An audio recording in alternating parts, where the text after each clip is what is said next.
Donald Trump's criminal indictment in Manhattan has helped shatter those ridiculous yet pervasive narratives about how Trump would never be indicted no matter what, and that if Trump were ever going to be indicted it would have happened by now. This kind of faux logic only makes sense if you put no thought into it, and Trump's Manhattan indictment seems to have brought a number of defeatists back to reality. It's now widely understood that Trump is highly likely to end up indicted soon by Fulton County and the DOJ as well. Now there's major news on one of those fronts.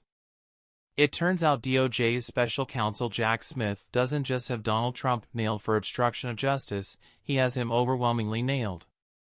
It's bad enough for Trump that his own attorney Evan Corcoran was forced to testify against him to the grand jury 2 weeks ago.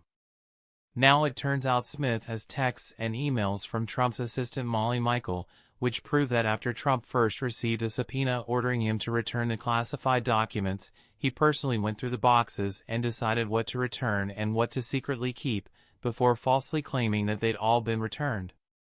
There have been previous reports about Trump having done this. But criminal convictions come down to what can be proven, not just what's being alleged.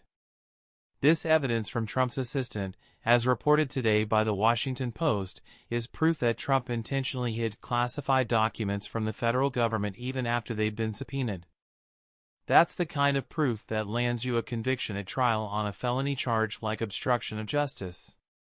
In addition, the Post is reporting today that Smith has been investigating whether Trump showed classified documents including maps to some of his own political donors. If this can be proven, it can be seen under the Espionage Act as having essentially sold classified information. Keep in mind that whenever these kinds of details get reported about an ultra-secretive criminal investigation like the one the DOJ is running, it's nearly a given that the information is 1, already outdated, and 2, only a fraction of the overall story. If this is leaking out now, it's likely that Trump's assistant has already testified to the grand jury about it. It's also likely that Smith's investigation into Trump providing classified documents to donors has also already played out. So when will Jack Smith indict Donald Trump in the classified documents scandal?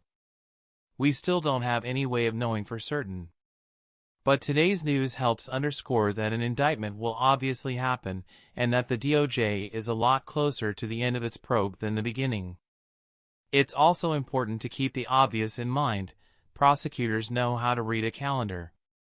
They understand how much time they'll need to work their way through the court system, work past the various delay tactics that Trump will attempt to use, and hold a trial well before the 2024 election cycle truly gets underway. People like Jack Smith and Fani Willis will time their indictments of Trump accordingly. So it's less about guessing when their indictments will happen, and it's more about them pretty obviously knowing how much time they're going to need to get this to trial.